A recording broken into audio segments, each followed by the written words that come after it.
Good evening, ladies and gentlemen, and welcome to a brand new episode of WrestleCast.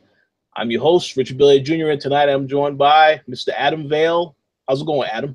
What's up, people? What's up? Let's talk some wrestling. Some 2K18, the butter game. I don't know. No one knows. No one knows. No one knows. Oh, yeah, it's about a game, all right. We'll see about that. We're also joined by Miss Dana Abercrombie. How's it going, Dana? Hola, everyone. Yeah, so I was sitting here watching some of SmackDown Live. The show is not, it's not good like it used to be anymore. Thank you, Vince McMahon, for that. But we'll get into that. But right now, of course, we have Hell in a Cell, which is coming up this weekend. So we wanted to try and do a show before then because we're all going to be busy this weekend. So we are going to talk about that a little bit later on tonight, give our predictions. But before we get to all that, we got a couple other topics we need to talk about.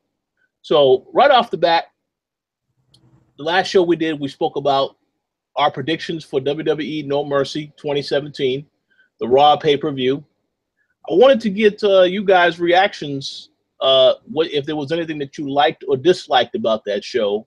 And then I'll of course say my own thoughts on it afterwards. But Dana, how about you go first and let us know what you liked and disliked, if you thought the pay-per-view was good or did you think it was trash?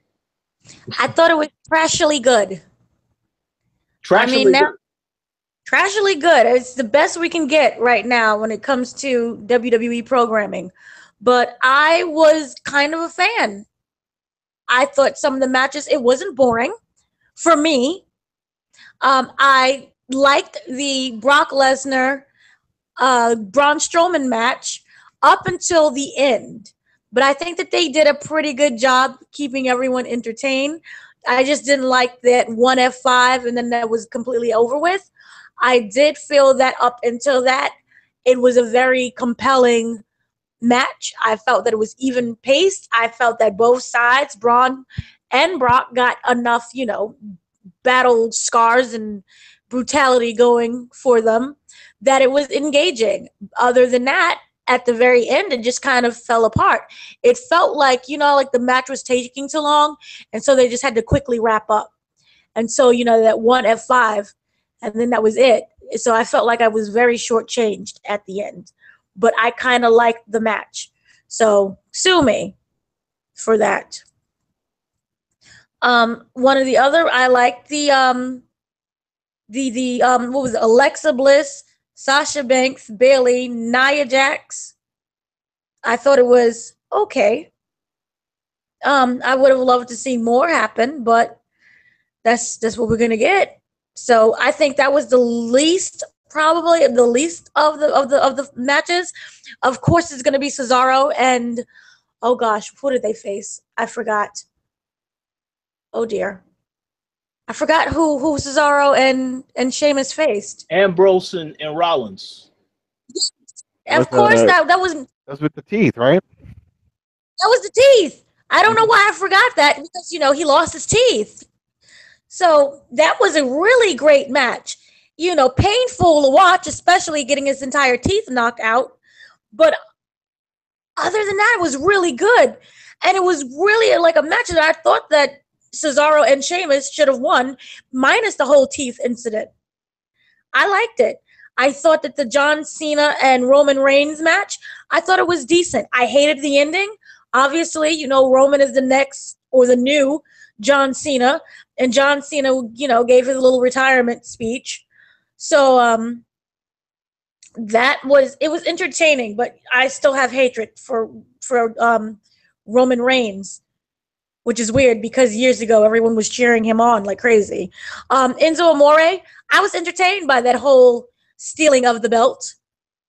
But, he went out Enzo style, so that's what we can expect. It was decent-ish. It was something that I'm very grateful I didn't have to, go out of my way extra to pay for. But I liked it, considering everything. And the Bray Wyatt and Randy Orton match, I'm sorry, that was kind of forgivable for me. I just really wasn't paying that much attention to it. And then the Dolph Ziggler Miz match, I don't remember anything. Jack Swagger, I didn't even know was in the pay-per-view. That's how forgettable he was. Well, hold on a second. Wait, hold on. Which pay-per-view are you talking about? Yeah, Wait, I'm sorry. I'm mixing everything. Forgive Uh-oh. me. I'm mixing everything. But forget what I said at the last part. But the other matches, yeah. It was okay. But I'm happy I didn't see. That's what I mean by good badly. It was good and bad because I'm just throwing in random wrestlers. Yeah, It's been a long week. Well, no, I understand that. So let me just make a comment real quick, and I'll let Adam give his thoughts. You know, Ricky, who was not with us tonight, you know, I want to give a shout out to him, but he told me just to let everybody know he did not like the No Mercy pay-per-view. I think we already knew that it was predictable that Brock Lesnar was going to win because he never loses. Well, he never loses, and they want to build up Reigns to face him at WrestleMania. So Reigns had to win. Well, that wasn't going to be a surprise because John Cena is off doing movies. He wasn't going to win his match. So yeah, so I thought that was predictable. I know they build this as a WrestleMania type of event, and I did not feel that at all. So, but I will just say, yeah, I think that the Cesaro, Sheamus, Ambrose, and Rollins match, that had to be one of the better matches, in my opinion, because of the physicality of how they went all out in that match. And the brutality, too. Yeah, it was brutal. You know, we saw Cesaro, you know, he had his teeth shoved up into his mouth even further. That doesn't. When you do that move, that monkey flip, not a monkey flip, that springboard. Oh, fuck, I forget the name of it. There's a name for it. The move itself. It's not. It's a two-parter, right? The person has to propel themselves because you're bending the legs. It's supposed to look like you're swinging. So the other person then has to jump and make the sell, you know, of like doing the hit. So did he oversell? Did he not realize how far he was going? Maybe he had his eyes closed. I think it was a combination of both. You know what I mean? Because I mean, it wasn't the propulsion from, you know, the person doing the move. I forgot if it was Rollins or Seth if it was Seth or Dean that did it, but it's like you see him put his hand. They're supposed to put their hand down and they make contact to the hand to the post, right? But if he had his eyes closed, maybe he didn't realize the distance, and that's how he banged his teeth. You know, I think that he had it closed because if you looked at his reaction, he legit didn't know what happened. Yeah, I was just like, oh man, out of all ways, and you can tell even when they had him on the side, he kept shaking his head, like he did this himself. You know what I mean? Like this is you literally taking your head and banging against the pole on purpose. Well, I just want to say, you know, Cesaro, this is a guy that a lot of people have wondered, you know, where exactly does he fall on Vince McMahon's radar? This guy needs to be given more opportunities in the future. I mean, the tag title thing, whatever. I mean, him and Sheamus, they make a good team. I wasn't sold on that until they actually brought them together. And then over time, I was like, okay, this works. But Cesaro needs to get something in the future. I would hope, but I don't know because Vince McMahon is in charge and he may say, no, that's not going to happen. But they overall, always put him in tag teams. Remember, he was with Jason Kidd for a long time until Kidd got hurt. I remember that. Yeah, I remember that. So, and then before that, he was with another. After that, he was with someone else. Who was it? But he's always in tag teams, and I don't know. I mean, he's a company man. He'll do whatever they tell him, and he's good. And he has the locker room respect. He's regarded as the strongest guy in the back. You know, and he really is strong. You know, and he can work. He's a good guy. So I don't know. I don't know if he'll ever get to that point where you're talking about getting to the top. I don't know. I don't think they would ever put him there. Yeah, I believe you. I believe you're correct. We'll see what happens. But overall, I thought the pay-per-view was all right. It was okay. But yeah, too predictable with some of the matches. And of course, let me just say real quick about the Enzo, because we're going to get into that in a little while. But with Enzo winning, you guys predicted that he was going to win. So And I just don't like the way that the win happened with with the stupidity of the referee. Oh, we know because obviously Enzo was already counted out, but then he just said, no, let me just stop right now, be distracted, and just forget about the count. I don't like when they have this stuff going on with the referees. It's just the silliness of the finishes. But But this is old school wrestling. This is the dumb ref, syndrome. This is the way Ric Flair won a lot of his matches. He'll bring in the belt like he's gonna hit, and then the ref grabs the belt and then walks away. And then once he turns his back, low blow. Oh, yeah, it's something, and then that's what happened here. And I think this is the way Enzo's gonna win all of his matches. He's going to yeah, win dirty. He's not going to win legit because he even said it. He says in the match, he's not as flashy as all the other guys, but he is original and he knows how to sell a match and he knows how to get over. And we saw that last night when he did a roast. He on every single person around the ring. That was amazing. You know what I mean? It's like I couldn't believe that. He's so comfortable on the mic. It's ridiculous. You know what I yeah, mean? People don't seem to understand that. It's like it's it usually takes years to get to that level. Look at John Cena. It took him for a long time, and then eventually he can work the mic and as if he was talking to his buddies. It's cool.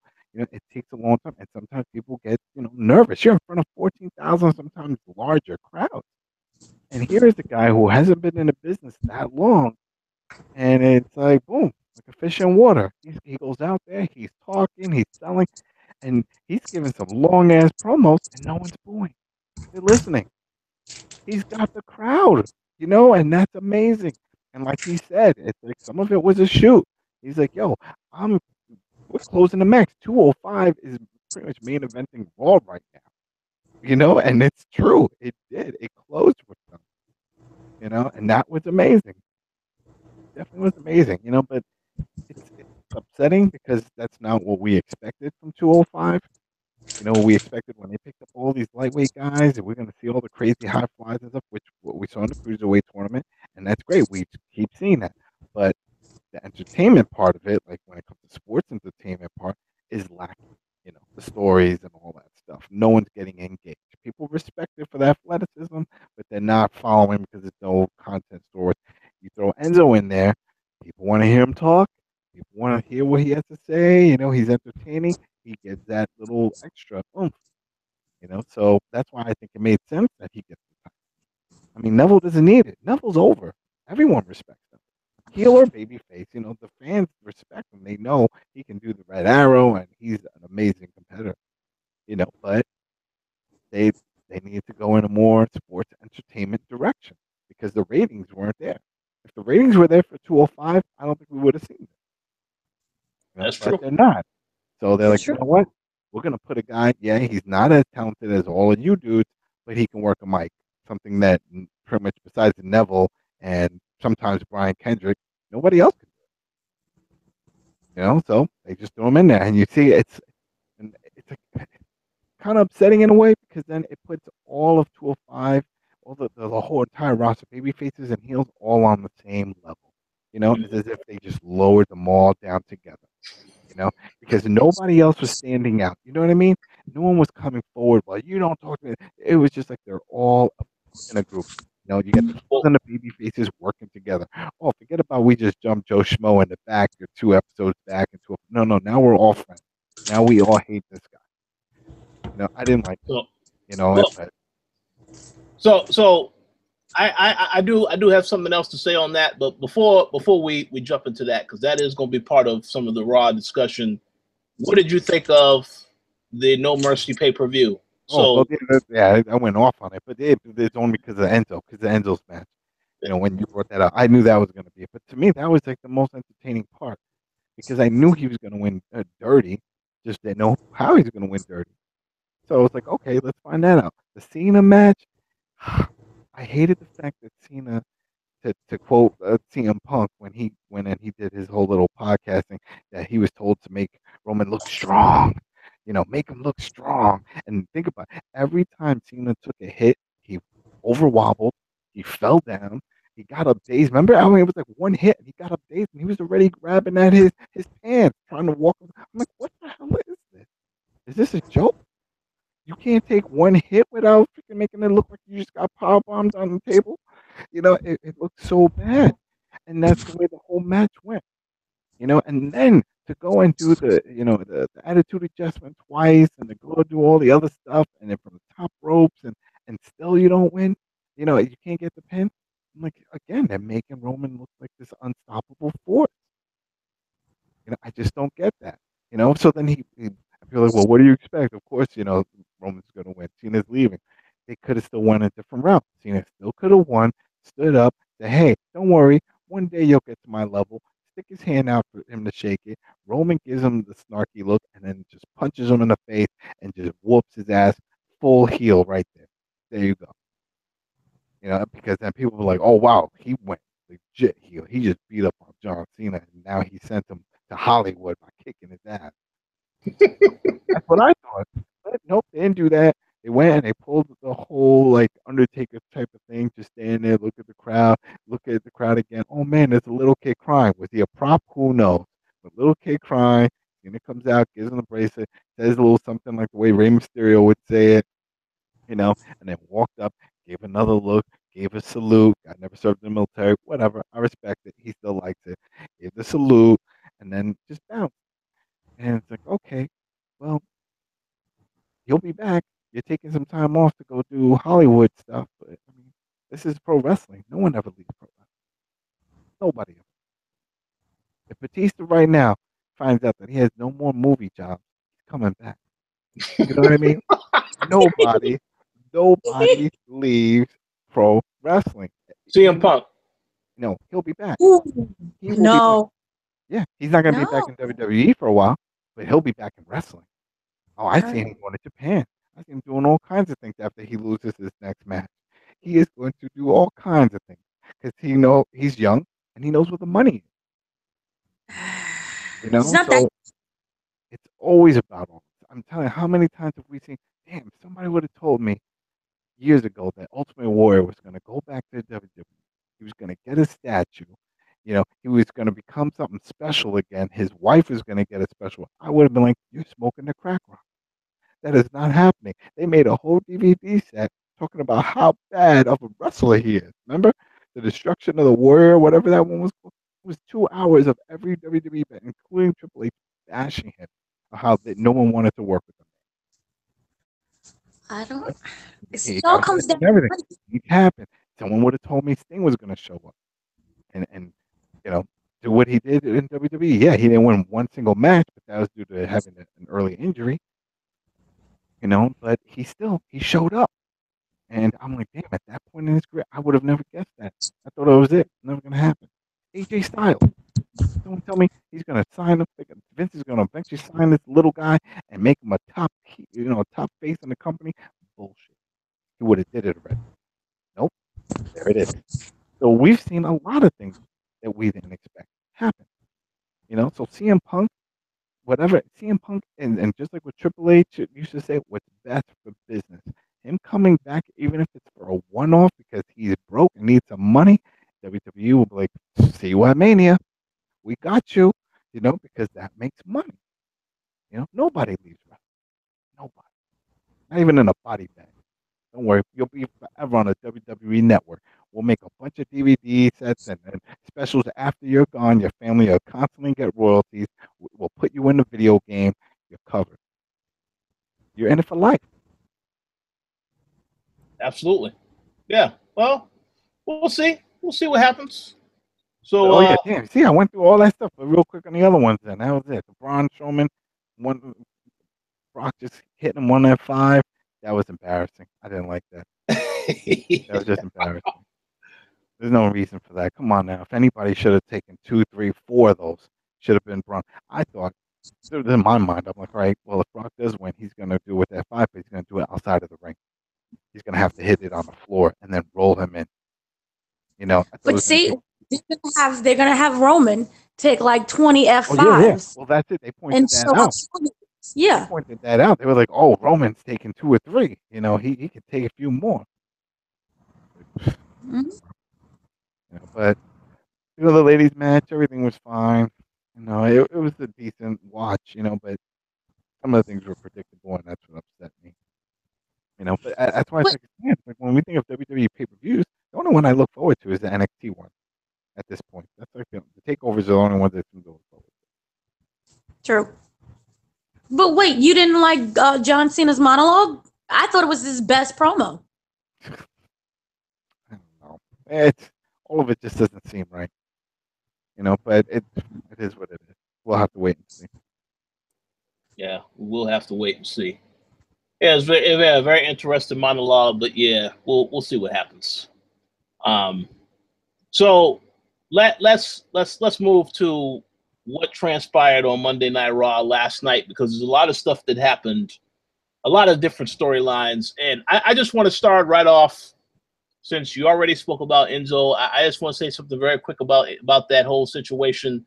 I am totally fine with Enzo now being pretty much, well, obviously a heel turn, number one, and also the fact that now he is the one that's talking all the trash on 205 Live. Now, what I don't like is what they did last night on Monday Night Raw. And you know what I'm talking about? When they decided, well, Kurt Angle comes out and says, hey, well, Enzo, obviously you can't wrestle these other guys. You can't fight these other guys. If they touch you, they'll get fired. So I found somebody. I signed somebody to the Cruiserweight division, and then out comes Kalisto. Now, when they said that, before they said it, I was like, oh, I thought of everybody that they could have brought out there. We could have gotten a Tommy Gargano. I thought it was definitely Johnny Gargano. I was like, Gargano, yeah. Johnny Wrestling's going to jump down there and that's what I thought. Kalisto? Really? Kalisto? You even heard the crowd. No one really gives a shit. No one really gives a shit. Because they were like, you already got 2 masked wrestlers here that aren't really doing much. Now you're going to have the third one. Nope. That was a flop on their part. I knew they were going to get somebody. I knew it. Everything was pointing that they were going to introduce somebody to come in. And see, the reason why Gargano, again, that would have been perfect, because he did very well in the Cruiserweight Classic that they had. And also because now, who is he feuding with on NXT? Is he still with Almas? I mean, the guy who he should be facing is injured now. That's he was doing something with a new guy, one of the new guys. Oh, a new guy. They have a new big guy, and he was doing some stuff with him. Well, in my opinion, that was an opportunity to call him up. He could have had that little feud with this guy, and then people would have definitely popped if he came out there. But of course, they said Kalisto. This is the guy They need somebody who is over with the crowd, that has something that the crowd reacts to, and that's it. Johnny Wrestling. People chant Johnny Wrestling. Mm-hmm. So to have him come out, even if he came out and gave a stare down, you would have heard that everywhere. Johnny Wrestling. You know what I mean? It would have caught on, and then it would have made things interesting. To have Kalisto come down there and do his move, whatever, and then like, yay! It's like, all right, well, this guy. I mean, you're just like the other dude. He works the mic. You need somebody who could also get on the mic. You know what I mean? And work the matches. I mean, it just, he doesn't stand out. He doesn't stand out, and that was a poor choice. He should have been. First of all, I always thought he should have been in 205 when it launched. Yeah. Because remember, once they broke up, him and Sin Cara, and that was it. I was like, and he was doing solo matches, and he was going against the big man. Remember with Braun Strowman putting him in a garbage can and dumping it and stuff. I'm like, oh, you're doing the whole Rey Mysterio thing. When Rey Mysterio was feuding with Kane and Big Show, remember, he was having that. So it's like, oh, now it's Kalisto's turn. But at that point, I was like, oh, 205 is perfect for you. Hell, I think he's like 5'2". He's little. He is a little man. So I'm like, oh, this is perfect. And for some reason, they didn't put him there. So that was a miss. That was a big miss. And they'll realize it after a while, because it's not his performance. I mean, the guy physically, he can work. He can do the flips. He can do everything. He's entertaining to watch. But so are almost every other guy on the 205. That's not the problem. The problem is the sports entertainment aspect, the talking on the mic, the getting the crowd, to cheer or boo, to really get them. They don't have anybody like that. And that's what they needed, somebody to pop up and to go against. And if you're pushing him as a heel, then that means you need a baby face, and that's why everything just pointed, Johnny Wrestling. Everything. Gargano definitely should have been the guy they called in. Didn't have. I mean, hell, if anything, that could have been Austin Aries. You know, if he was still there, that definitely could have been because he could definitely could have worked the mic and did the whole thing with him. But that's done with. So, Absolutely missed opportunity, but you know, we'll see what happens with the division. But that, yeah, I wanted to address that. I do have some other thoughts on Raw, but let me go ahead and ask y'all first if there's anything that y'all want to talk about with what took place on Raw last night. Dana, you have something you want to mention? No, it was kind of I fell asleep and then I had to watch it. Wyatt, man, you said he's Bray Wyatt. Oh yeah, Bray Wyatt. Yeah, Bray Wyatt, Sister Abigail. Oh, tell everybody your theory. Oh, okay, yeah. See, when he did the promo, and it was, to me, I love his promos more than just with them wrestling. He did the promo, and it was like, you know, Sister Abigail is here. You know, I speak to her. And so that was like that moment when everybody was just going completely crazy and insane. And I was like completely into it. And the way how he worded it was like, you know, she's a separate being. And you're going to finally get to meet her during the next pay-per-view. And he said, Abba is alive. And then he ended it, and she's dying to meet you. So, of course, I flipped out. And later on, like not literally later on, but like maybe within like a 1 to 2 minute span, NXT Sage Beckett, who's also known as Rosie Ladolove in TNA, if anyone watched TNA, which probably isn't a lot of people, she posted a tweet that says, "They're all lies, darling." And so, of course, everyone flipped out. Everyone went insane. And everyone was slightly confused because they didn't really know who she was, because she was the first person who was eliminated in the first round of the tournament. Remember when they had the Mae Young tournament?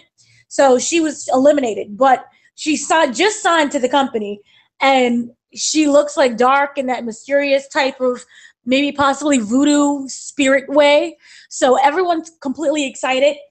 But then now they're because of how Bray Wyatt worded it, and if you look at his other matches, like the gimmick matches, remember when he's going through the whole face paint and the whole thing with Finn Balor and Goldust, and then Goldust is fighting Finn Balor, and it's like the battle of the face paint.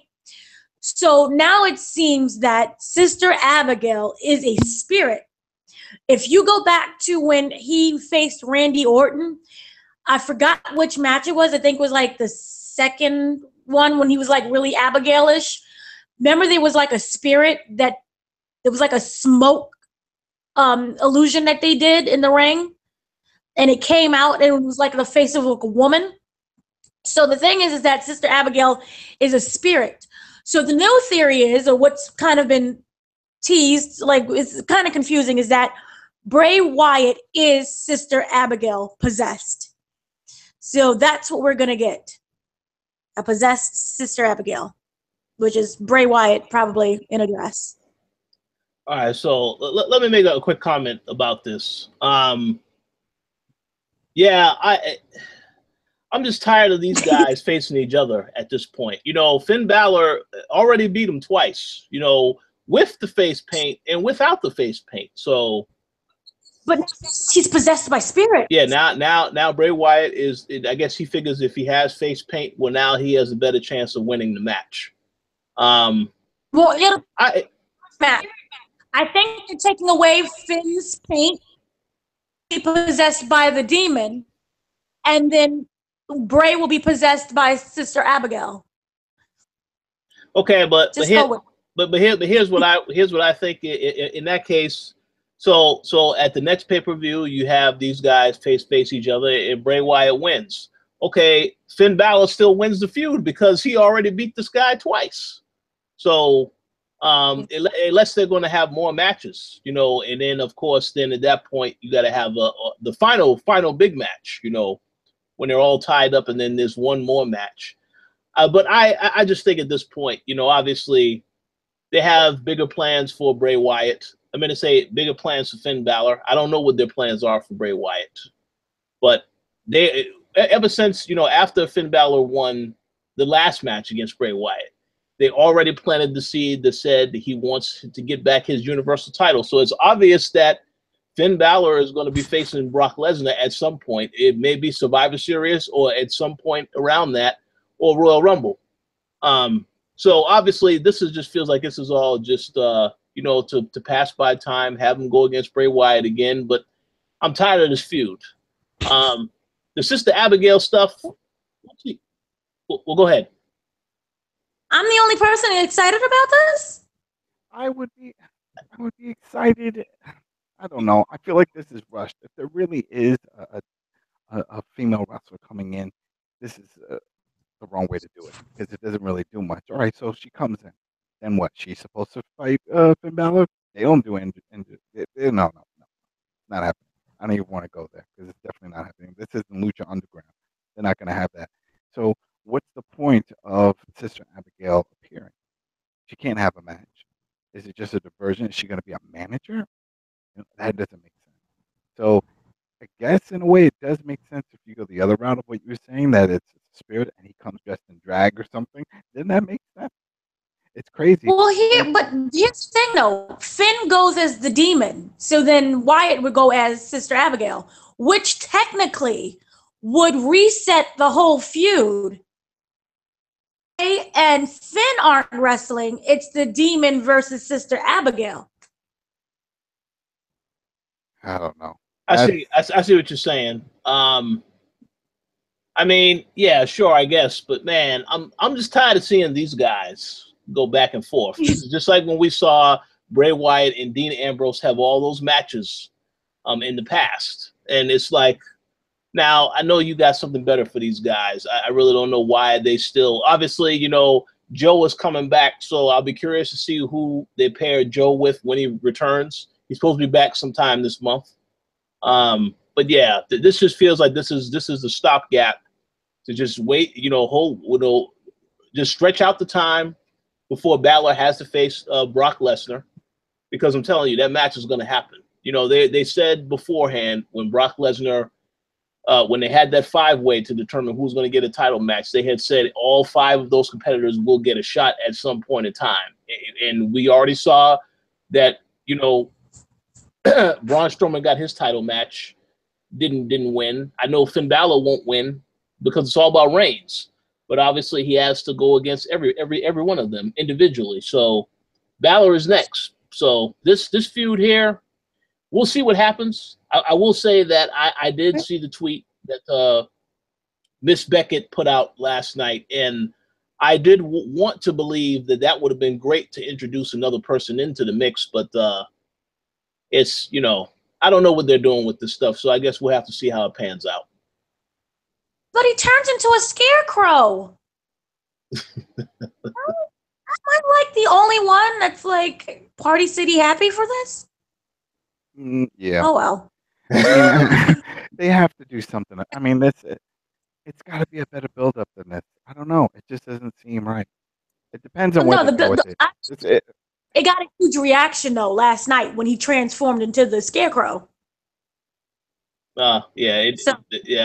Well, we'll see. I mean, I'm all for them trying to change things up. I just think, you know, as someone who has seen these guys go back and forth, I don't really see why they're still feuding. Normally, when I saw what happened to SummerSlam, I'm like, okay, yeah, the feud is over. And now it still continues on again. I mean, come on, son. We don't need to see no more of this. But it's them. It's their spirits. Oh yeah, it's their spirits, all right. You know, in face paint, in makeup. It's their alternative. No. Oh darn! I tried. No. Well, wait. We'll see. So I know you'll definitely have more to say on the next show after you see how whatever they're doing moving forward with the storyline with Sister Abigail. I can't wait to see what the next segment is that these two have next week on Raw. But let's let's as for other Raw topics. Of course, we have to talk about this, and that is the whole thing about this Shield reunion that was teased at the end of the show. That is the worst kept secret, in my personal opinion, because there was a TLC poster that came out, and it showed the Shield on the poster. So we already knew that they were going to have another reunion. One thing I will say is I'm glad that they are doing it with The Miz, Sheamus and Cesaro, because that is a far better team than Miz Taraj, because it would not be believable that the Shield would come back just to face those guys. I mean, no offense to Bo Dallas and Kurt Axel, but come on now, man. That's a match that you have on TV, not a match you have on a pay-per-view.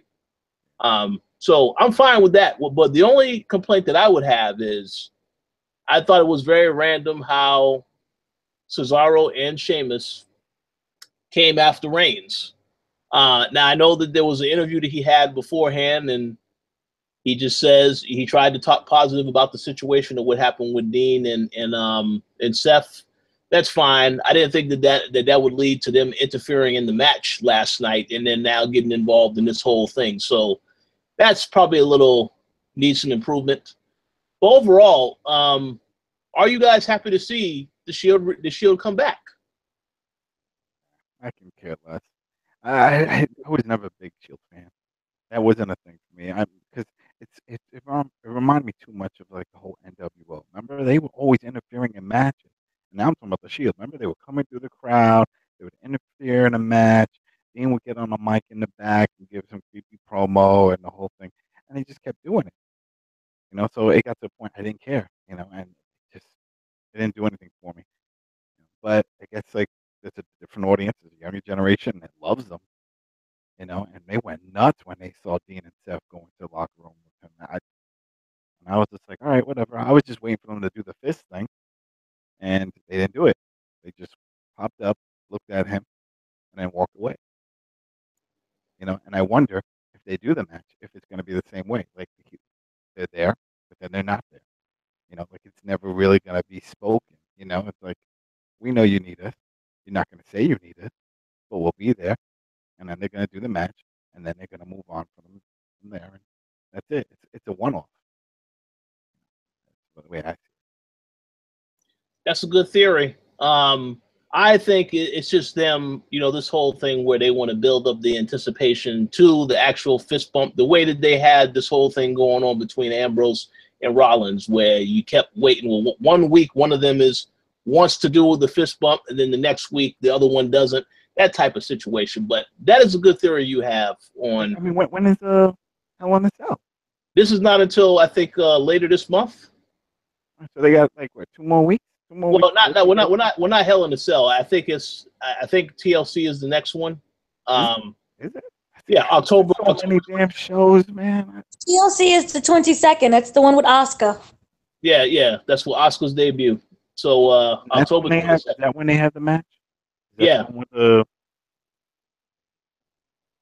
That is going to be the pay-per-view where we're going to see Mickie James get her title match against Alexa Bliss. We're going to see Asuka debut, and maybe she'll interfere in that match. You never know.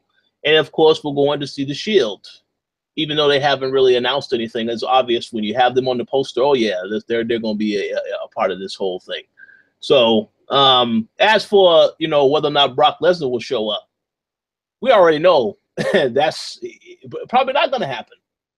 I highly doubt that he will be there, because this is just like a regular throwaway show. He will, of course, be at Survivor Series, though. That's my guess. I like the throwaway card. Well, say what? What'd you say?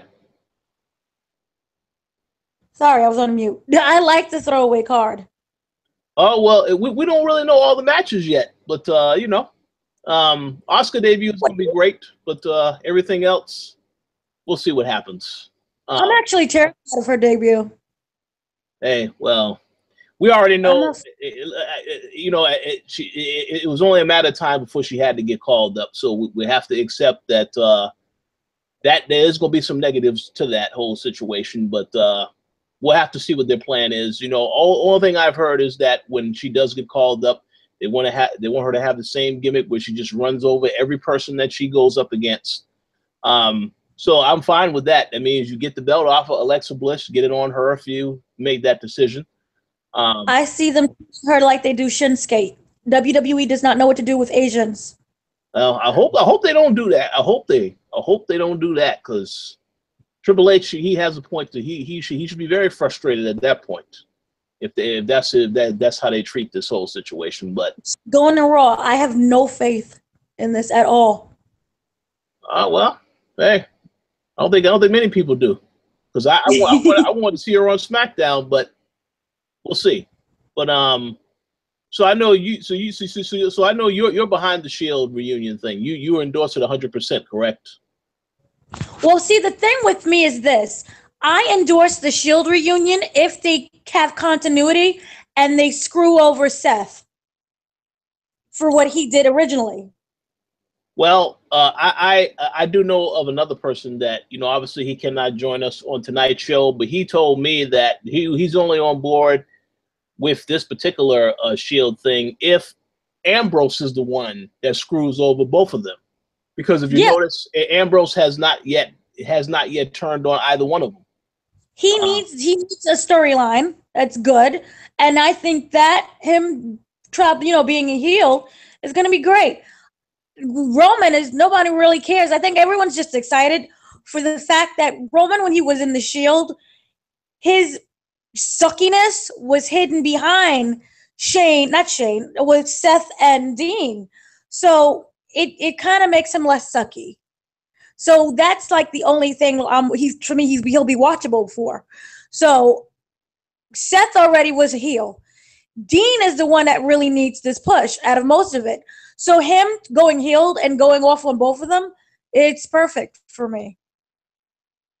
I don't want to see them be Shield long term. I don't want to see them win belts. I don't want to see them go against Sheamus and whatchamacface, the Cesaro, or any other tag teams. Just let it be one and done. And that's only to make Dean a heel. Well, ultimately, that sounds good on paper, but we already know that this is all to keep Roman at the very top. Get the fans to cheer him and all this other crap. So that's the end result of this particular experiment. But they booed him when he was kind of shieldy. And what was it, Raw? Oh, what, last night? Yeah, they booed him. It was like a weird cheer boo. It was like, we're going to boo you because you're Roman, but we're going to cheer because you're in the Shield. Well, that's going to cause a lot of issues there with the back and forth. I don't know. I'll say this for now. I understand where Adam is coming from. I'm not really excited for the Shield thing. Obviously, the people that are huge Shield fans, that's good for them to be excited. But it's because I know what the whole goal of all of this is. It's like, I don't really care too much for that.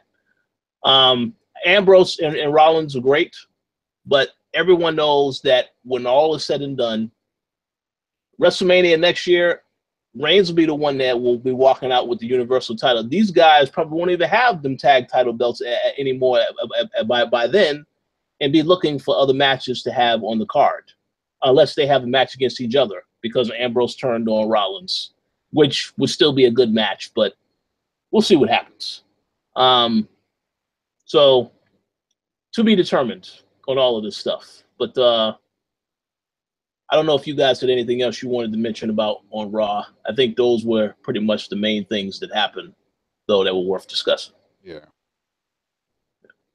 Okay, so we have some other quick news to discuss. I believe you wanted to talk about this, Dana. Bradley Cooper was offered a role as Vince McMahon in his upcoming biopic. Do you guys have any thoughts on this particular news? Is that still happening? Is that going to happen? Yeah, it's going to happen. They're doing this. See, what happened was they originally wrote it, independently. And, of course, it had a lot of the different controversies that Vince McMahon is known for and has created, especially in terms of sexual harassment with the female wrestlers. WWE, of course, came in, put a cease and desist to that, and made it more like a what is it when you work along with the studio. And so WWE Films, and I think it's like Paramount or something else, they wrote a new script to make Vince McMahon, you know, the great savior and hero of wrestling, and all of that rated R realistic stuff that happened is removed from the script. So what they did was they offered Bradley Cooper the lead. He has not responded yet, but they really, really want him to play Vince McMahon. So a quick question, and I believe you just answered this. This would be a WWE Films project, right? Yeah, it's co-produced. Okay, so in other words, it will only show Vince in a positive light. It will not address any of the other issues going on. It'll be an NWA thing, you know.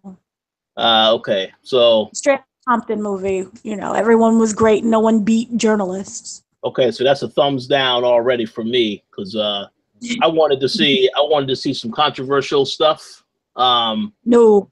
Yeah, we need to see controversy, because everyone knows that Vince McMahon is as they use the word, a very polarizing individual. You know, so yeah, that's unfortunate that they will not take that route.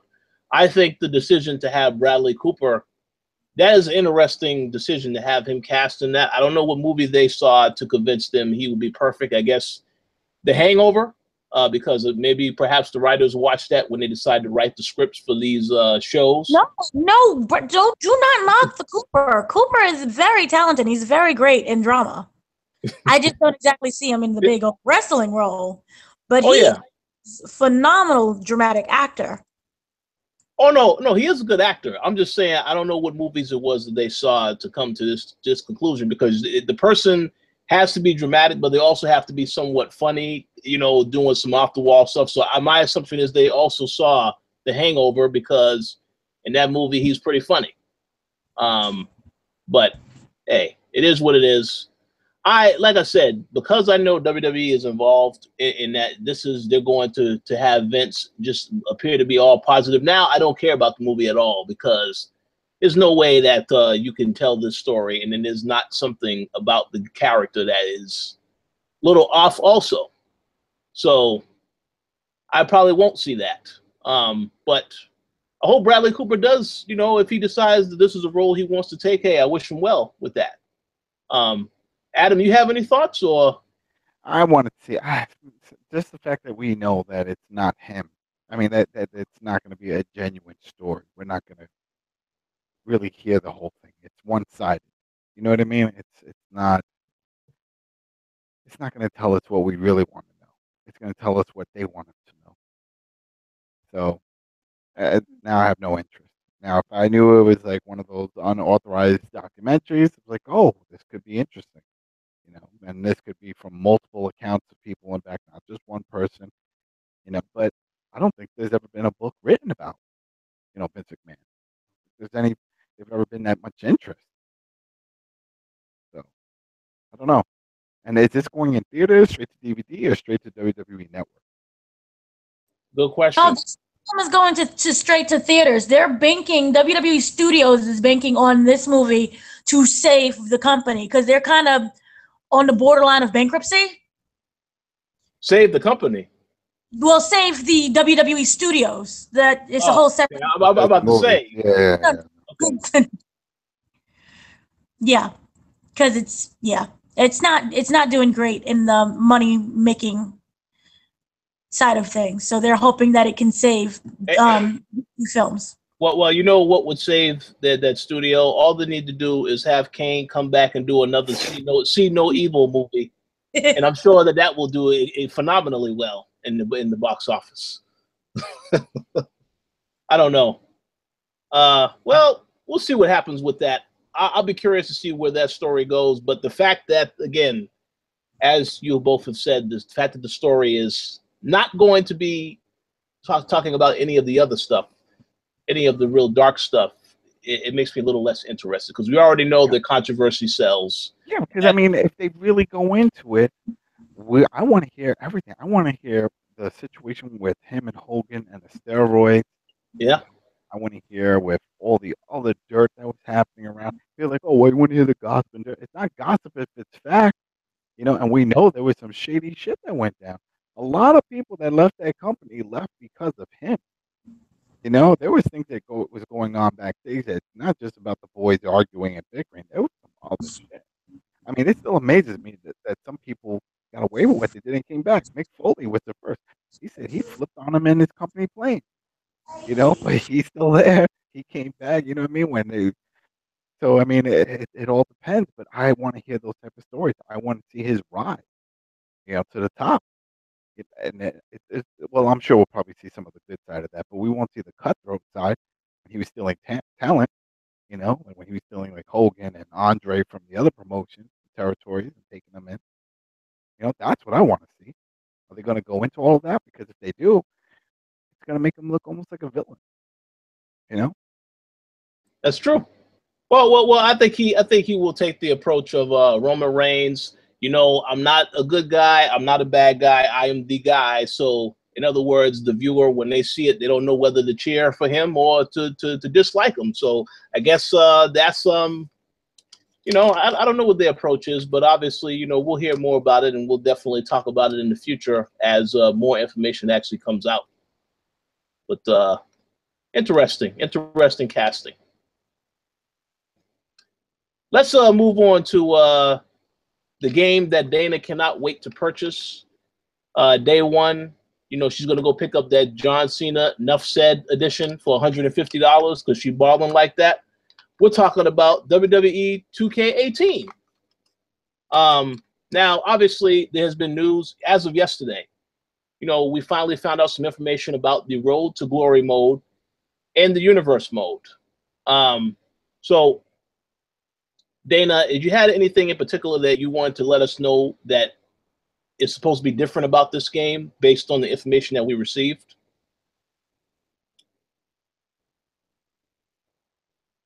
Dana? Well, yes, based on the information that we received, the game is supposed to be better than what we thought. What they're going to do is they're going to focus on you're going to be able to create better rivalries, and you're going to be able to have storylines based on that. You're going to be able to move up on the ranks depending whether or not how well you survive in those rivalries. So that counts. They also said that you're able to create your own calendar and pay-per-views and switch it around however you want to. And, the more successful you are, you climb the ladder until you get to WrestleMania. You're able to create goals. And by goals, they just mean that, certain things that you want. It's kind of like a bucket list of things that you want to create. I love your sighing. Because I feel like it's always there. All that stuff has been there. It's just pointing it out again. And I think a lot of people just don't hear anything. It's like, well, this shit is there. The live universe, meaning like, creating feuds and things just happening organically has always been there. Yes, you get, call people out. That's been there. You always had that option. Do you want to interfere in the next match? Just like, no, there you go. Hey, he might want to feud with you. He may not want to feud with you. Let's go into a little promo. All this stuff has been there. So remember how they even incorporated where it's still linked to the online mode. So it's like somebody can just jump in and then have a match with you, and then jump out. They've done this. Yeah. I don't know. I'm not. Yeah. I like the universe mode. I spend a lot of time in it, because like I said way back, when I get these games, I create other shows and I create other promotions. I'll do my Ring of Honor, New Japan, and stuff, and then usually it takes some time because I'm not that good creating the guys, but the community, there's some awesome people. It makes them amazing guys, and then I'll just fill them up, and then I attach them to my universe. And then I take out all the crappy guys that I don't want in my universe, and then I just let them go at it, and then I go back in every once in a while, I'll play some matches, I'll see all kinds of stuff happen, and it's like, oh, wow, these two guys are tagging up. I would have never guessed that, I mean, one time I went in and the heavyweight champ was Sabu, and I'm like, whoa, this would never happen, only in the game, right? So there you go. But that's fine and all. But I just feel like it's I don't know. I'm expecting something on the outside of that. We were really expecting something to do with death, and the journey. We kept talking about like his story, and this and that. No, it seems like he's just a cover art guy. That's it. He's just a cover athlete. There's nothing special about him. Him doing that trailer of smashing things up and like, yeah, this is the story. It starts. No, that has nothing to do with him whatsoever. And that's upsetting because that's what I thought. I don't know. We're like, all right, my career mode. Okay, you fixed my career mode. Sounds interesting. Two paths, superstar type path, or work for the GM type path. Okay, now what about the main one? The one with Seth. No, there is no main one. Okay, then that's it. So people, when they jump in, either go to my career mode or they don't. And I know a lot of people are like, well, most games that's it. My career is a story mode. No, because in the wrestling games they had the other mode, the showcase mode. And we thought this was going to be like a modified version of the showcase mode with him. Maybe see him come up from the Indies and go to NXT and form the Shield and do that whole thing. I mean, he has a story. The guy has faced almost the who's who in the business. You know what I mean? You can do it. You can do it. They got the footage. You can do it. They didn't do it, and I thought that that's the bottom line. They didn't do it. And now we know they didn't do it. And now we know that there's nothing special. There's not going to be a special showcase, add-on piece in the DLC because they released that too, and it's like you get with 3 pieces of content and 2 cheat codes. That's pretty much it because to unlock everything is just a damn code, and to level your guy up to a certain level, that's also just so. That's it. Then you get the move packs, and then you get the 2 wrestling packs. So it's just upsetting because it's like I know people are like, oh, you want too much, this and this and that. You know what? I say it again. It's like they need to go on like an every other year cycle. Have it where they'll keep updating wrestler packs or whatever throughout the year. That could be done simply on the side with some things, but then have 2 years of just putting time in to really get a really great story. But then again, they don't need to do it. They're the only game in town, when it comes to pro wrestling. They know this. We know this. So why? Why should they bother? They don't need to. I mean, we're seeing it happen now with the 2K series. It's getting stale, and then their way of fixing it is just having you put in more money to fix your creative guy. That's their way of updating it. We see it with Madden. Madden is trying to do the story mode, which is what I was just talking about. That they should have done this. With and we need to see something special with this. And I get it, it's like little tweaks here and there, but it's always little tweaks here and there. And then the dev said it, that this is an experimental period. You got to see the whole backstage when you walk around and just start feuds and talk to people. What the hell is that going to be like? I just picture Final Fantasy, and I'm in a village, and I'm seeing dialogue, but that's what I'm picturing in my mind. You know, and then all of a sudden it'll probably go into a pretty long load screen when something happens, and then we'll see a match or a fight backstage, and everybody disappears. You know, and that I don't think that sounds interesting, but I still am looking forward to it. I'm really looking forward to the Switch version to see how that pans out. They haven't even talked about that. And we're like a few weeks away, 1 week away, and we don't know diddly squat other than you could have 6 wrestlers on screen as opposed to the PS4 and Xbox and PC, 8 wrestlers, which means you cut out some of the new modes where they do that 4-on-4 type of stuff. Okay, I can live with that. I can live with that, but what else? Is it really a direct port, with the resolution and with the quality? Is it really all going to be there? Who knows? We don't know. They won't tell us. They don't want us to know. And that scares me.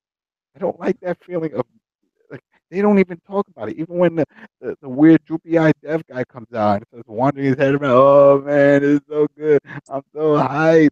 Yeah. And then I feel like I wish it was a live chat. So I could be like, yo, what about this with oh you asking weird questions, man. I can't tell you that. But this is gonna be good. Watch the video. That's what I'm expecting. And it's upsetting, because you could see online, everybody's asking. Everybody's asking. They're like, okay, is this crossing over?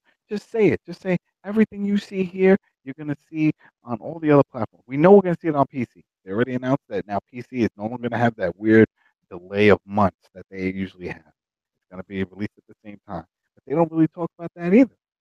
You know? So what's going to happen? And the only thing that gets me nervous with that is that we in the past in other games that we've seen where they don't announce certain things, they don't talk about it, it's because they know that is the weak link. That is the weakest version. And they don't want to point out that they have one that's coming out that's going to be inferior. And that sucks, because that's doing it injustice to the people getting the game, because then they're going to open it up and be like, what the hell is this shit? This is not what I thought I was going to get. That sucks to the developers of the product, which would be Nintendo, because like, yo, here it is. We're finally really doing everything we can to get third-party support, and you're giving us this crap, and now we're getting backlash as a console that's just getting, horrible ports. That's not what we want. It's making everybody look bad. And then to have that first ever the promo commercial, whatever you want to call it, that says, oh, guess what? For the first time in years, it's WWE is back on a Nintendo platform. And you got to come out swinging. Don't give a half-ass game. Come out swinging. Have that be a port. I am cool if they just said the 6 guys. That's perfectly fine. If everything else is there, if the community is there, the online is broken, because it has to be broken, because it's broken in the consoles. So I expect another broken version. That's cool too. It'll make me feel comfortable, because then I'll know matchmaking not working perfect.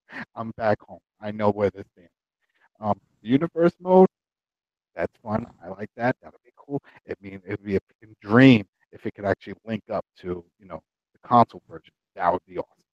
Let's say it's like, oh, which console version, if you do own, do you have, and then just link it up. Never gonna happen. That's a dream of mine. Never happen.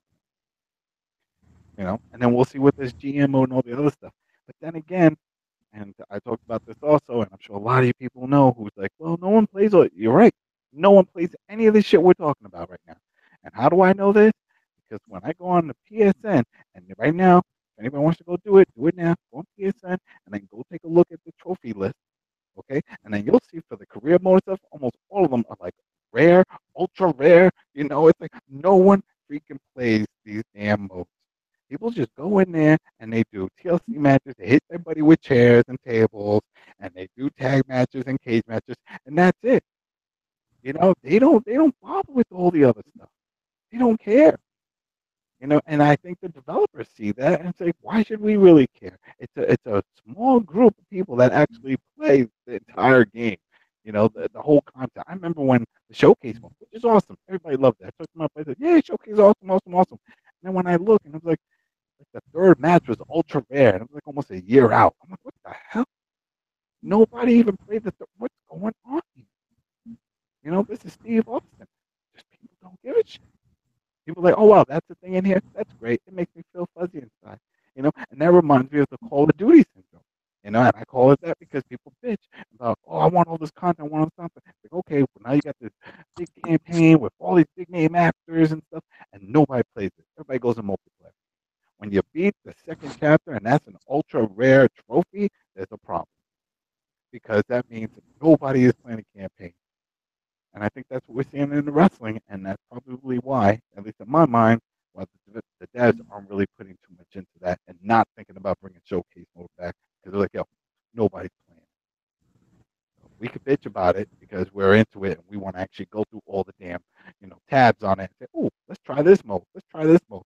When there's a large majority that just go to quick matches, and tag matches and just stick in there, and that's it. That's all they do. There you go. That's my rant. WWE for life. There you go. Yeah, well, I do have a few things to say. Dana, you have any thoughts? I think that what they're going for is not necessarily to add anything new, unfortunately. What they're doing is trying to tweak things. So as we just improved upon it, they didn't necessarily add anything that was substantial or, great. We got a glory mode trailer that was released earlier today. they did add a couple little things like intensity mode. So you're able, it's like a 3-color thing. It goes from yellow to red, which just means like how intense you can get during your rivalry. And that now you can do it in teams and singular. So you can be, by yourself or with your whole squad beating up on other. They also did like the power rankings. That's similar to ESPN that you see on TV. That's included in the game, but I'm not really sure how anyone really cares about that. But maybe you guys do. The one thing that I do see is the They did it before. Hell, I remember I was telling somebody, and I was like, "Oh, so, who was it? Damn, I'm just gonna throw a name. Let's say Seth Rollins. It's like, I did this no holds bar. I was in a no holds bar match, and I just kicked his ass. And they said he was injured and he was out for like a month and a half. And they're like, "What do you mean out? What do you mean?" They didn't even know you could injure people, and that's it. They're out for a while, and that's in the game. And people didn't know. They just didn't bother. That's good though. See, something positive. But that's what I'm saying. That was already in the game. You know what I mean? Yeah. But then they could advertise it. I was like, yeah, guess what's in the game? And I was like, that's been in the game. That's been in the game since 15. Well, now they're advertising it so people will actually remember. I hope so. What they also did is we're gonna see virtual pushes. So you see how you like Enzo's getting a big push right now with 205 Live, even though he sucks. You're able to have that in the game. So it can either be really great or a complete disaster. So yeah, that I think is interesting of it all. Like I said previously with the goal, you're able to create your own, bucket list of things you want to do with the game. So that can go anything between a feud or winning championships, having a backstage love interest with, I don't know, Sasha Banks. So you could do that as well. They're trying really to make it, kind of like what you see on TV. Anything that makes you want to jump out and get the game solely based on that. So that's one of my issues. But they did have another trailer, like I said, for Road for Glory, which was just like a bunch of backstage clips. It really didn't give us any type of new information, which is really unfortunate since we're like less than a month away. Well, no, next week is it. Next week. Next week. Oh, dear. Well, yeah. This year. If you pre-order, you get it on Friday. Yeah, you get on Friday the 13th if you pre-order. I don't know if you'll be lucky if you make that purchase. I just want to say something real quick. I don't know if you still, there's something else you was gonna finish. No, because there really wasn't anything that was released that was substantial, which is unfortunate. So we still don't know about Road to Glory. Yeah, well, some of that information is still under wraps. I don't really know why, because they should be letting people know more and more about this stuff. But I just wanted to say this. I know, and I'm gonna touch on the points that you both have already said. Obviously, the goal is that the one major things they talked about this year, well, everything looks better. The graphics look better. I know that Ukes is working with Visual Concepts. These are the same guys that make the NBA 2K game.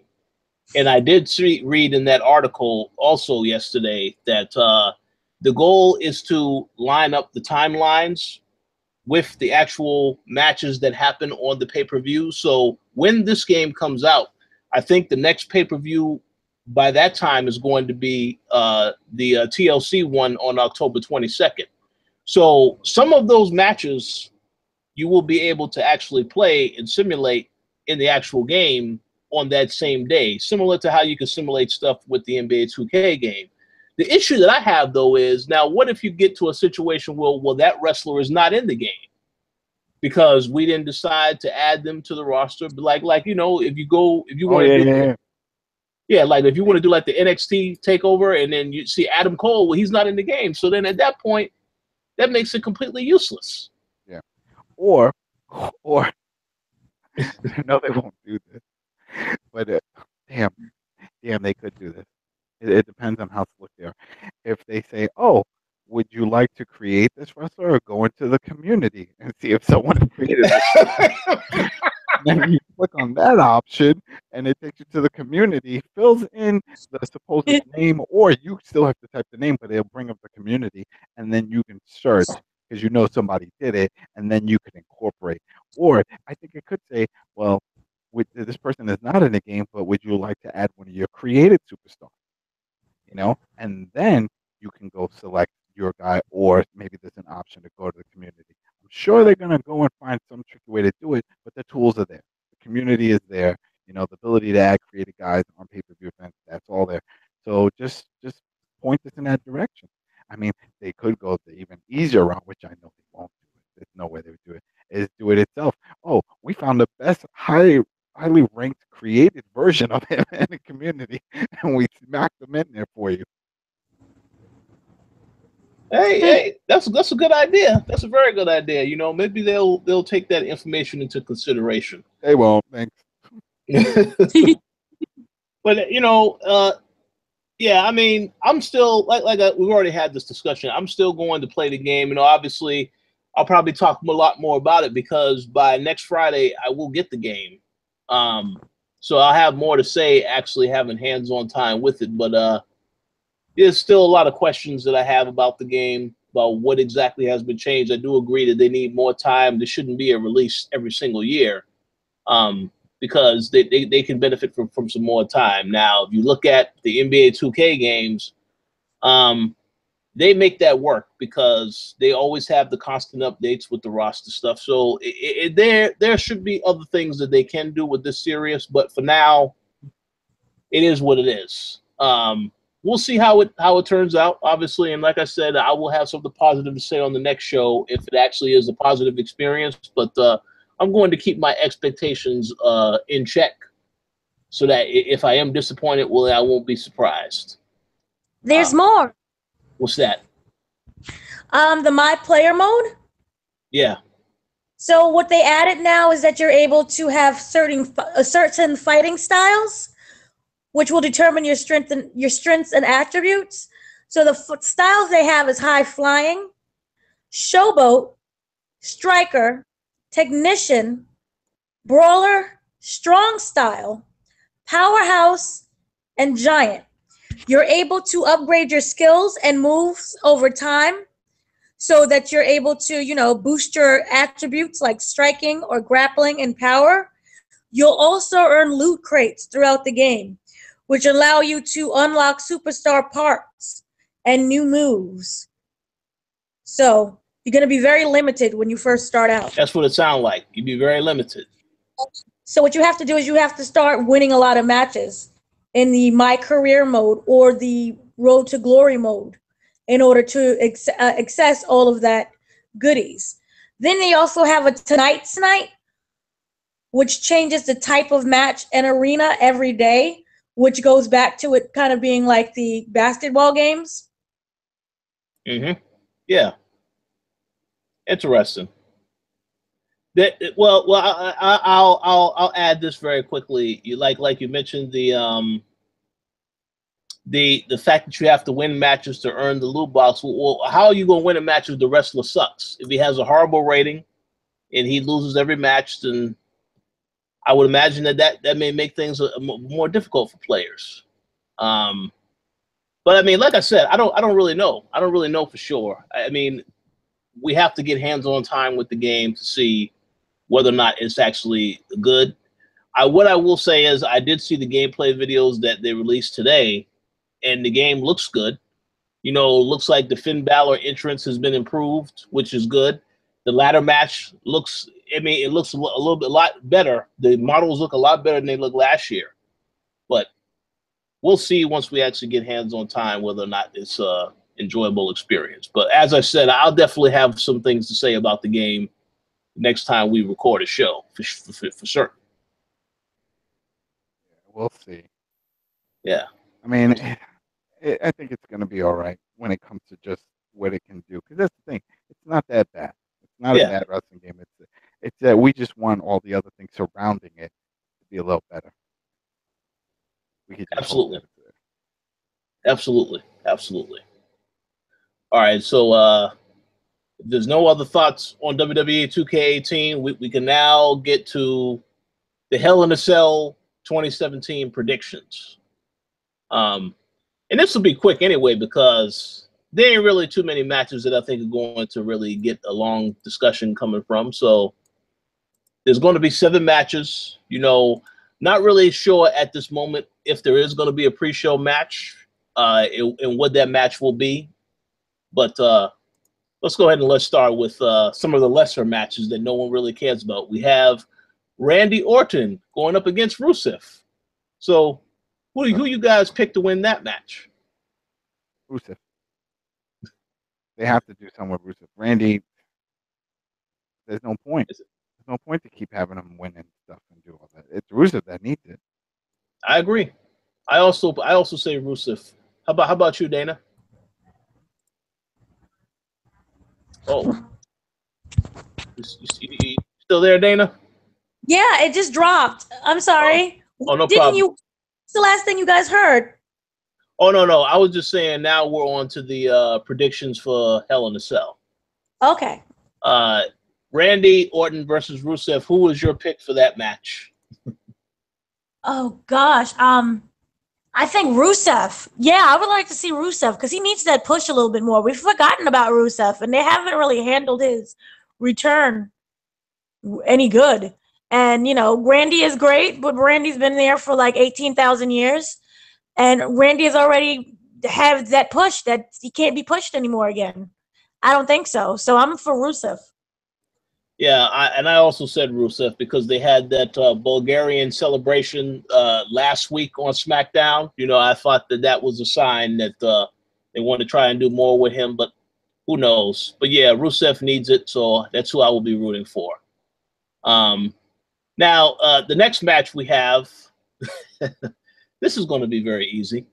We have Dolph Ziggler going up against Bobby Roode. So who do you guys choose to win this match? Oh man, this is a tough one, man. This is tough. Damn, man, it's another one. Maybe Dolph. Maybe they'll do it at He'll win dirty. I mean, I think about this is not Bobby Roode's first match. He's won his first match, right? So maybe they have to do something because I mean, you want to continue this feud, right? They're doing the whole thing of Dolph Ziggler being an angry and bitter wrestler. So they just have him go in against Bobby and then lose. That kills all that momentum. That kills all that time that they spent him coming out. But then again, that happened with Shinsuke. Remember, kept coming out talking smack. When he finally had the match, he lost. You know, and he was losing at all the house shows to him leading up to that match. So I haven't read any house show reports, but I don't know. I mean, on paper, yeah, everything points to Bobby. It just makes more sense. You know, he's their up and coming guy. You know, they invest a lot of time and money, and it's his time. But on the other hand, it's sad. You know, because you see Dolph Ziggler sort of getting a lot of time to build up, but it looks like it's all to build up just to get knocked down real quick. You know, by Bobby. So, we'll see. Those are some good points. I think it has to be. Well, I think Bobby Roode obviously will win the feud. Now, in terms of this being the first match, you know, I could see them going with Ziggler, but I just think, you know, Bobby Roode is on momentum now. He is a face. Eventually, he will turn heel. I believe that's going to happen at any point in time, and maybe whenever he fights someone like AJ Styles or even Shinsuke, then he may turn heel. But I think Bobby Roode wins. I will add this also, though. I do 100%. I'm waiting to see Ziggler come out to Bobby Roode's entrance because I think that is going to absolutely happen. Now, I don't know if it's going to happen this Sunday, but it's going to happen at some point during this feud because it seems like that is something that is designed to happen because of all the other stuff that he did with the other people's interests. So, but I say Bobby Roode. How about you, Dana? I don't know. I half of me says Bobby Roode because obviously everyone's on his side, and they don't seem to have any direction for Ziggler, and it'd be just a great way to shut him up for the moment. But at the same time, I want to choose Ziggler because he needs to have a storyline that pushes him forward and away from all of these, random appearances as different wrestlers every week. It's not really going anywhere. Like, it was cute and funny like the first maybe 3 times, but now it's just become tiresome and they're not doing anything with him really. So I would have appreciated if maybe if he won and they would just move his storyline into him actually doing something. Fair enough. Good points. Good points. We'll see. We'll see what happens. All right, the next matchup, we have AJ Styles defending the United States Championship against Baron Corbin. I was watching a match that Baron Corbin was having against, what's his name? Ty Dillinger tonight on SmackDown, and obviously that match ended in, ridiculous fashion. I think that Baron Corbin, I think he's still being dealing with some backstage heat to some degree. But at the same time, I think AJ Styles is way better for another title. I don't think the United States title, he needs to be going after the world title at this point. So I think the match can go either way, but I think AJ Styles wins it only because, he is really considered to be one of the top faces on SmackDown, if not the top face. I don't really know if Shinsuke, you can put him above Styles in terms of being the top face right now. So I'd say Styles probably is going to win. But how about you, Adam? Who do you think will win that? Corbin. Corbin's going to win that one. I think it's his time. I think they punished him enough, losing. And then when you finally hear why, I heard it was all because of the concussion. They had some spokesman, some doctor come in and talk, and WWE didn't know that Corbin is part of a concussion lawsuit against the NFL. And that was a big shock to them, and that because the doctor supposedly was saying that no, there's no link with the whole concussion thing and all that. And he's like, well, that's not true because I've had it and I have the problem. I'm part of the lawsuit, and WWE didn't know that. Wow, so, I didn't know that. Yeah, supposedly that's the whole thing that happened with that, and he got some backlash for not telling them and all this stuff, and so this was like a punishment type of thing. So it had nothing to do with any of that Twitter talk, and that the wrestlers in the back were all on Corbin's side with it because it was like, a lot of people believe, concussions, that the constant head banging, with the full players, that's real. That is causing problems. But that's, I guess, this doctor was against that. No, it's not true, and they were trying to preach that to the rest of the guys in the back. There you go.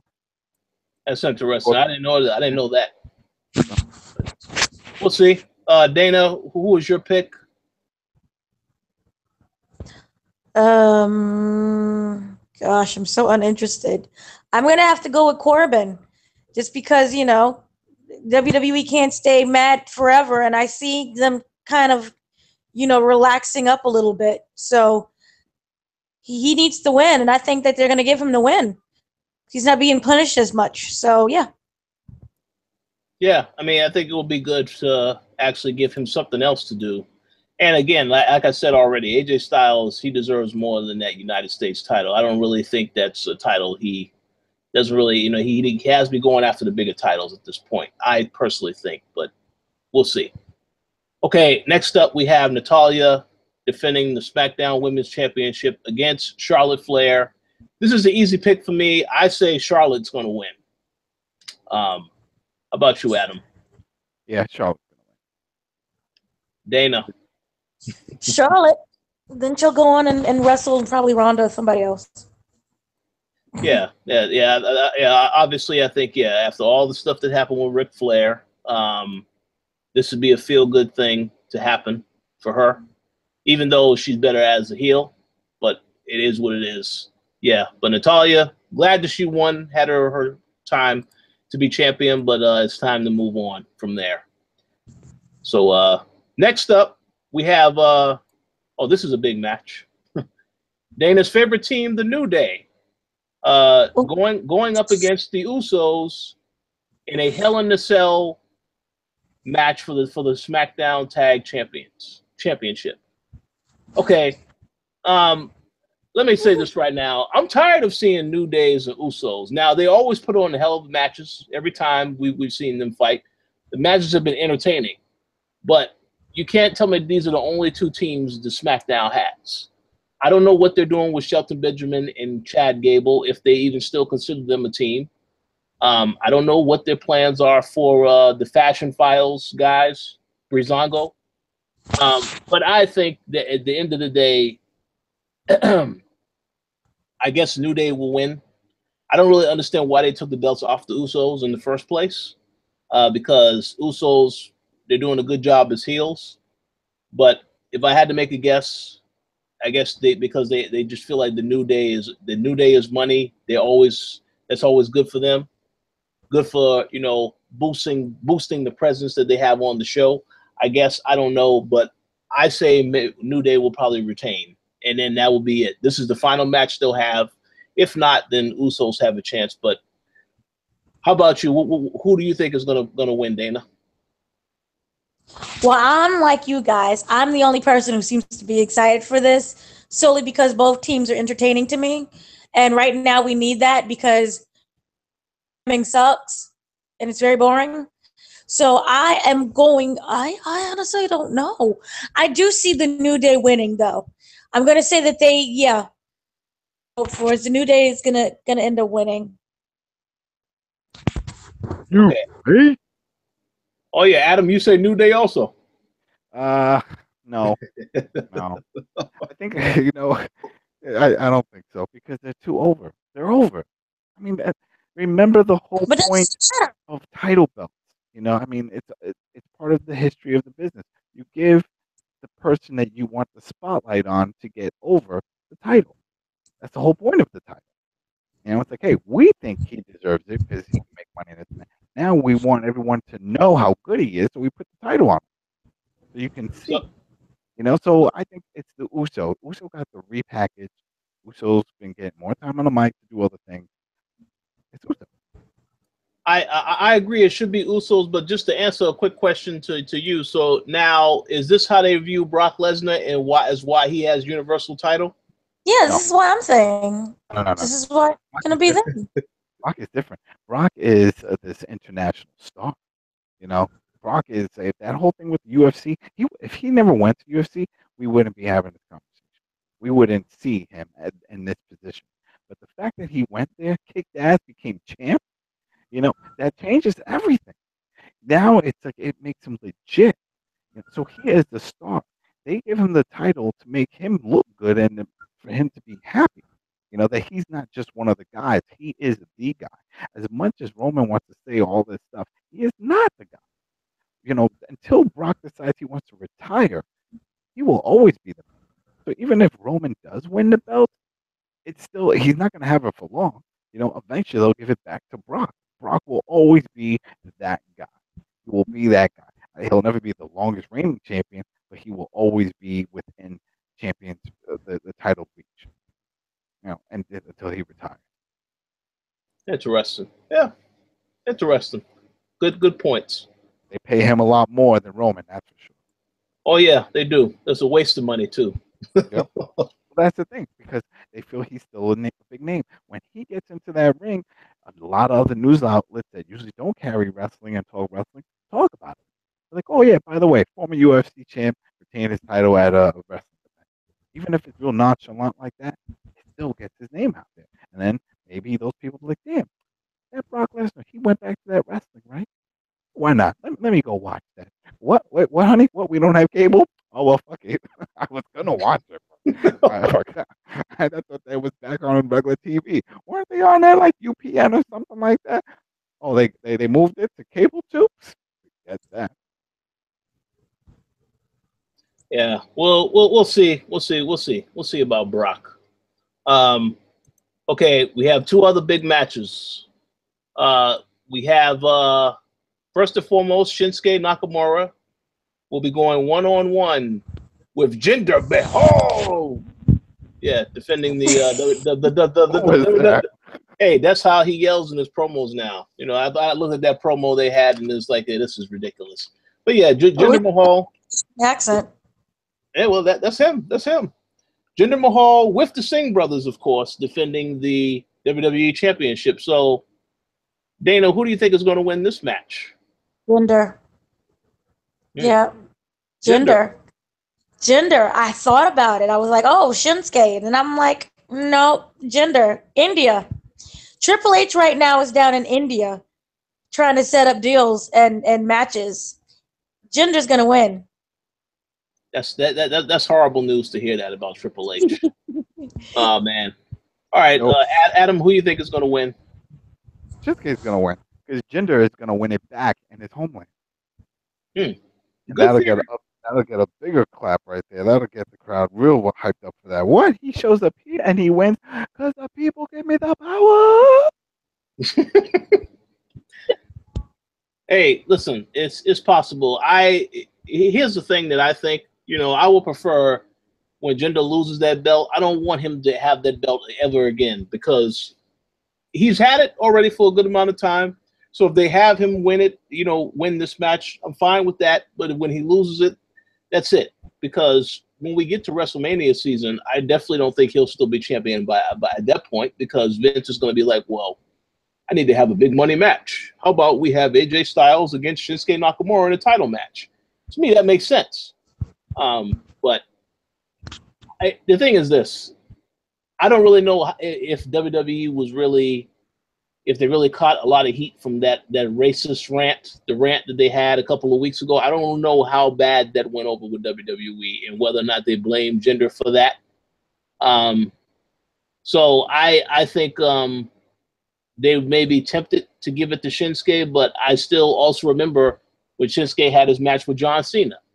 And they made such a big deal about Shinsuke, you know, I guess John Cena got a little banged up in the match. And I know Vince was pissed about that, even though reports were saying, oh, he's not really that angry about it. Come on now. Vince loves John Cena, so he don't want to see nothing happen to Cena. So I think that for that reason, they may still have Jinder go over. And also because of the deals. So I hate to say it, but Jinder will probably win. I would like to see him win a different way other than the same BS ways that he's been winning. But it is what it is. Or it may be a situation where Shinsuke wins by DQ and then there's no title change at all because it's a disqualification. That probably seems more likely. But yeah, Jinder will still be champion, I think, after Sunday, unfortunately. We'll see. And of course, the main event of the show, we have Shane McMahon going up against Kevin Owens in a Hell in a Cell match. Okay, here's the thing. I'm gonna say what I think is gonna happen with this match. Kevin Owens is as I said earlier, Kevin Owens is the reason why this match is a big deal. Kevin Owens has been doing an excellent job. This is the guy that is doing all the heavy lifting just so that we could see Shane get into a fight with him and try to do a crazy stunt off of the cage or some ridiculous thing that he's going to do anyway. So I think that Kevin Owens should win the match. But because they have this whole thing where you brought Shane's family into it, you brought his kids into it, they may just have Shane win the match. Because Shane hasn't won a match since he's been back. He lost to Undertaker. He's lost to AJ Styles. So I could see them having Shane win the match. But at the end of the match, as we know Kevin Owens, he'll probably do that pump-up power bomb on the apron that he normally does to people, and then the person is out of action for a little bit of time. I could see that happening to Shane after the match, if not during the match. And then even if Shane wins, he goes out on a stretcher or whatever. They make it even more dramatic. But I want Kevin Owens to win, but I have a feeling they're going to probably have Shane win just because Kevin Owens really won't lose anything if he loses this match. I would expect him to actually get a push further down the road. I would hope he gets a push because I would think that because he did that whole thing with Vince McMahon that they believe in him, that they think that they can do more with him. So I would hope that will happen, but I don't know. But yeah, Shane is probably going to win, but I think that Kevin Owens should win. How about you, Adam? Who do you have in this match? Oh.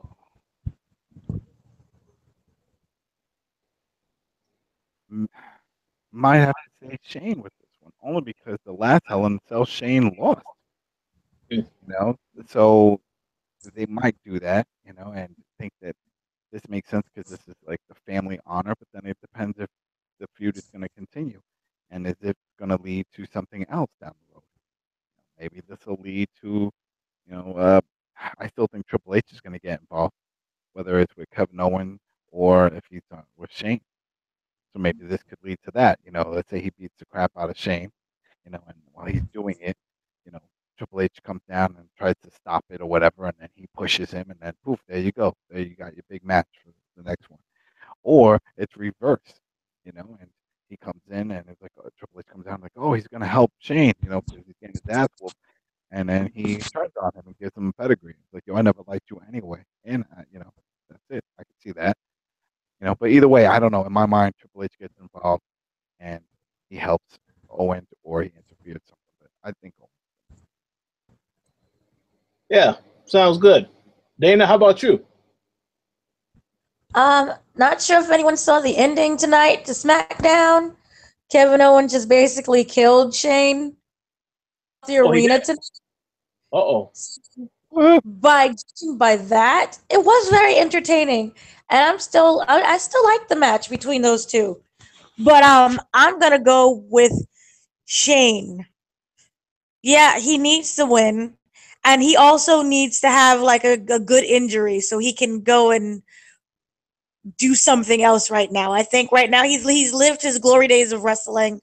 There's nothing more for him to do, and I think by him having this match was his little, maybe his little goodbye for right now. So I'm all for him winning and saying goodbye, and having a fake injury so he can go away somewhere. But he did get destroyed tonight, and he still can't wrestle to save his life, which is fascinating to me. Well, I mean, I didn't see the end of SmackDown, so I definitely need to go back and watch that. But yeah, that sounds about right to me. Again, I don't have a problem with Shane competing, but I think WWE has this thing where they have an idea, they do something, and then they constantly do it over and over again until it's overkill. Like when he came back with Undertaker, I can understand people was excited to see that. And then you had him come back and face AJ Styles. Okay, whatever. But it's continuing on. It gets a little tiresome. And my whole thing is that people like Kevin Owens, AJ Styles, they should be higher on the card in better matches.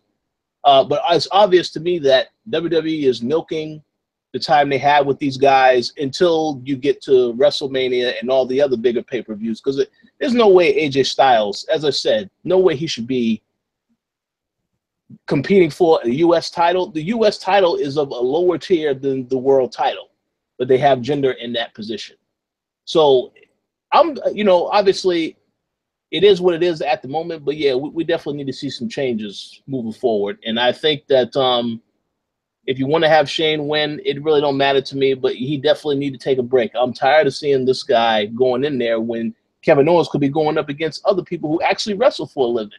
Not people who do this every once in a while. But we'll see what happens. But are there any other thoughts on Hell in a Cell before we wrap up tonight's show? No, I mean, I expect a surprise. They always throw a surprise, especially at Hell in a Cell. So I don't know if it's going to be someone climbing on the top. I heard some of the ladies say they want to do that. I don't know if they're going to let them do that. But I mean, that's the thing. Hell in a Cell was never really a big deal until an accident happened with Mick Foley. Until Mick Foley said, you know what, just throw me off. That was never the plan in the back. And then when he fell through the ring, that was an accident. That wasn't supposed to happen. It wasn't supposed to break. But after that, it's like they've always had to try to one up. Whether it's doing the whole Rikishi thing, remember? That was crazy. Truck and doing some of the other stunts that they've had, and of course Shane, and then when Undertaker went against Triple H and they fought at the top, they always have to go on the top, and it's kind of hard to one up what Mick Foley put his life, his body through. I mean, that was just he risked his life at that point. He could have easily missed that table and just it's over. It's going to be tough. So because of that, it doesn't matter if it's a cell or if it's a cage. I mean, it's so big now. You know what I mean? So it's like it's at the top. It's not like, all right, you can grab the top and hang down and jump on them. You can't do that. It's too high up. So it doesn't really play a factor in it. It's just something that you look at, because we don't see the blood anymore. So it's not like I'm going to rake his face against the side of the cage. And, that's not happening. We know that. So then what's the big deal? There's no real big deal anymore. It's just a cage match. If anything, it's a cage match with less options because you can't climb over the top. And that's where it gets interesting because sometimes people jump from the top. That's true. That's true. So if anything, it's worse. It's a lesser match. Well. So, but here's a quick question. Then you said that there always has to be a surprise. So, wait, would it be fair to Triple H is a surprise? Well, Triple H. Well, I don't. We haven't seen Triple H in a while, but yeah, exactly. that's possible. That's possible. Really? But here's a question. Here's a question. Is it also possible to say that we may see Carmella cash in for the Money in the Bank? Because that could be another surprise that could happen. Isn't that in the cell though? No, it's not. There's only 2 matches that are actually Hell in a Cell matches at the pay-per-view. So I don't understand why it's called Hell in a Cell when you only have the Shane and Owens match and the tag title match. Or every other match is just a regular match. Well, wasn't last year just 1 match in a cell? I'm not sure. Maybe I don't remember last year. And we'll see. But I mean, yeah, we'll see what happens. I'm not sure exactly what the surprise is going to be, but yeah, I do agree. It would be great to get a surprise because the SmackDown has not been. I see no surprises. It hasn't been good thus far. It's been just okay. Well, we'll see. We'll see. So, I don't see any surprises happening. Yeah. No. There could be one surprise, Dana. The surprise would be that it's actually a good pay-per-view. Then I'll be pleasantly surprised if that comes true. They're saving all their surprises for Starrcade. Oh yeah, totally. Jinder Mahal will have another match against Shinsuke. Possibly. We'll see. But yeah. Any other thoughts before we wrap up the show? No, that's pretty much it. We'll see what happens. I'm more excited for what's going to happen with the game than I am about what's happening because it's going to happen before. Well, hey, yeah, because the game will be out next Friday. So, yeah, I'm looking forward to the game too. Really hoping that what I saw of the footage looked good, but I obviously, like I said, got to get hands-on time with it, and we'll definitely do a show, talk about it. Maybe we'll try to stream some of it also once I actually get my hands on it. But stay tuned for our thoughts on WWE 2K18 next week, as well as some other thoughts on what's going on with the product. But any final shout-outs that you would like to give? Dana, you go first. Shout out to the listeners, and that's about it. Yeah, that's good. Sounds good. How about you, Adam? Any final shout-outs? Yeah, shout out to the listeners, the viewers, the wrestling fans of any federation out there. Shout out to my buddy Flawless Wallace, who just won a tag title out. Oh. And, yeah, I forgot the name of the promotion that he's in, but he sent me a picture. He got the tag belt. So, yeah, big shout out with that. So, yeah, shout out to everybody from Beck and Throwdown. I'm going to be gone for a while, for a week, not that long. I'll be gone. Got some family coming to town, so I got some stuff to do.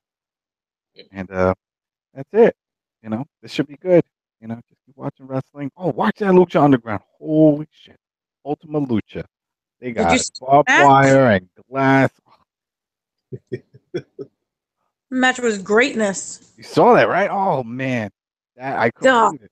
I couldn't believe it. I couldn't believe it. Well, you know, I do believe do believe that they were entitled to have one last final good match. So I got to check that out. Yeah, well, it's the 3-night event. I think there's 2 more nights. Oh, two more Yeah, nights. so there's 2 more episodes left, and then we'll see. Because the sad thing is, like, they were talking to a few other wrestlers that might still be under contract with them to do some. They enjoy working with them, but they don't know if it's coming back. They said the same. We don't know. No, that needs the information needs to be found out soon. I would say. Yeah. So We'll see. But yes, I'd like to give a shout out to all the fans that have been watching, whether if you're watching it now or later. We appreciate the continued support. Also, a shout out to the Patreon supporters. And we will talk to you all next week. yep. Shout out to Too Sweet and the Bullet Club. Oh yeah, and that worked. Cease and desist. Yeah, cease and And desist. they're more desisting. All right, we'll Yep. talk to y'all later. Later.